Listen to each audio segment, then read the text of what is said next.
1-апрелге карата күндүн маанилүү жаңылыктары. Бишкек жана Оштун кала башчыларын парламентке чакыруу сунушталды. Буга эки муниципалитеттин троллейбуска байланыштуу карама-каршы пикирлери себеп болду. Европа реконструкциялуу жана өнүктүрүү банкы Оштун электрдик коомдук транспорту долбоорун ишке киргизүү үчүн 14 миллион 740 миң евро бөлүүгө макул болгон. Анын 5 миллион доллары гранттык каражат. Эл аралык иштер, коргоо, коопсуздук жана миграция боюнча комитеттин 31-марттагы жыйынында 12 жылга бериле турган бул насыяга троллейбус линиялары оңдолоору белгилүү болду.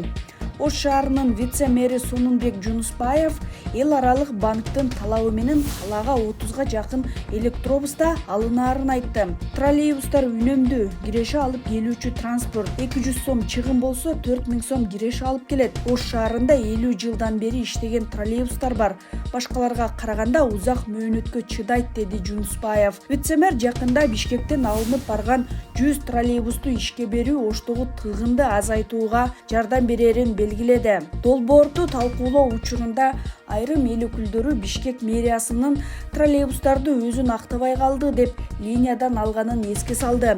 Депутат Бакытбек Калпаев каржы министринин орун басары Улукбек Календияровго эки каланын мэринин тең маалыматын угууну сунуштады. Бир мамлекеттеги эки шаарда эки башка маалымат болуп жатат. Оштун вице-мэри троллейбустардын чыгымы аз экенин айтууда. Бишкек мэриясы бул транспорт үчүн 205 миллион сом субсидия которуп жатканын айтып, линиядан алышкан.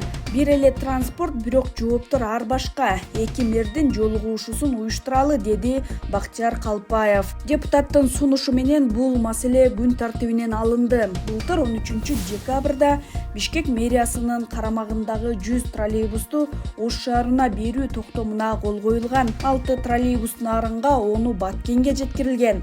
Маалыматка ылайык, Ошко жөнөтүлгөн троллейбустар 2001 жылдан 2018 жылга чейинки мезгилде пайдаланууга берилген. Айрымдары 15 жылдан ашуун убакыттан бери иштелип келет. Троллейбустарды эксплуатациялоонун орточо мөөнөтү 20 жылдан ашпоого тийиш. Жарандык активисттер Борбор калаанын жетекчилигин экологиялык транспорттон арылуу чечимин сындап келет. 1-апрелде Бишкектеги Горький атындагы Гүлбакта жер кодексинин жаңы редакциясына каршы акция өттү. 50ге жакын жаран Киргизия 1, Киргизия 2 кунуштарынан жана Чоң Арык айылынын тургундары президенттин атына жолдонгон кайрылууга кол топтоо үчүн чогулушту. Алар жаңы жер кодексин кабыл албоону өтүнүп, алардын мүлкүн тартып алууну токтотууну талап кылууда. Жарандар президентке жолдогон кайрылууда жер кодексинин көпчүлүк жеринде мыйзам бузуу процедуралары байкалганын белгилешти. Конституциянын нормаларына каршы келген жер кодексине вето коюп, четке кагууну өтүнөбүз. Ошону менен бирге өздөрүнүн орунсуз ишмердүүлүгү менен коомдо негативдүү жагдай жараткан айрым атка минерлерди ээлеген кызматынан бошотуп, дисциплинардык чара көрүүнү талап кылабыз, деп жазылган кайрылууда. Жарандар ошондой эле УКМКнын башчысы Камчыбек Ташиевке кайрылып, укук коргоо кызматкерлери активисттер менен иштешкен учурда мыйзамдарды так сакташын жана акыйкаттуулукту камсыздап иш алып баруусун тыкыр көзөмөл кылууга чакырышты.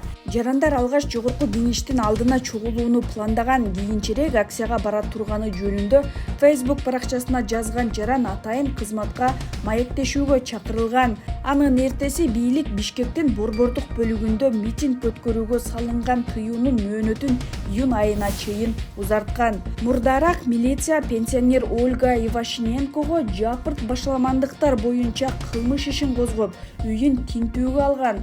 Ага чейин ал багбанчылардын атынан жаңы жер кодексине каршы чыккан.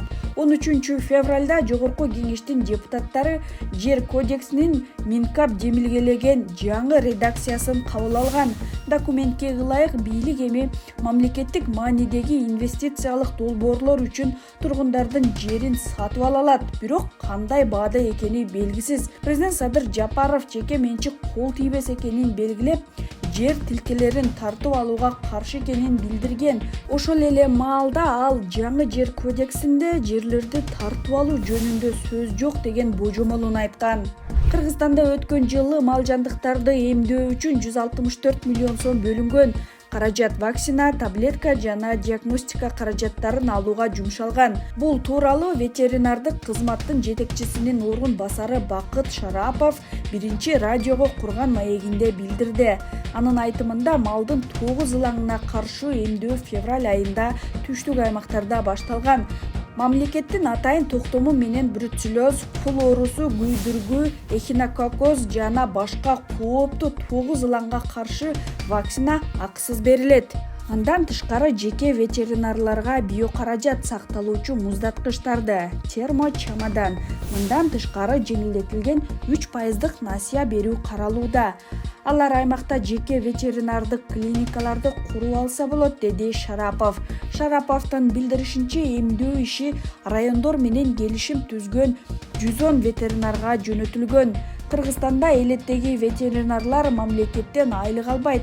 Алар райондук башкармалыктар менен келишим түзүп иштейт. 4 түлүктү эмдегени жана каттап бергени үчүн мал ээси ветеринарга тиешелүү акы төлөөгө тийиш. Ветеринардык кызмат учурда өлкөдө 1.828.000 бодомал, 6.282.000 кой эчке, 553.000 жылкы, 7.7 миллион үй канаттуусу бар экенин билдирди.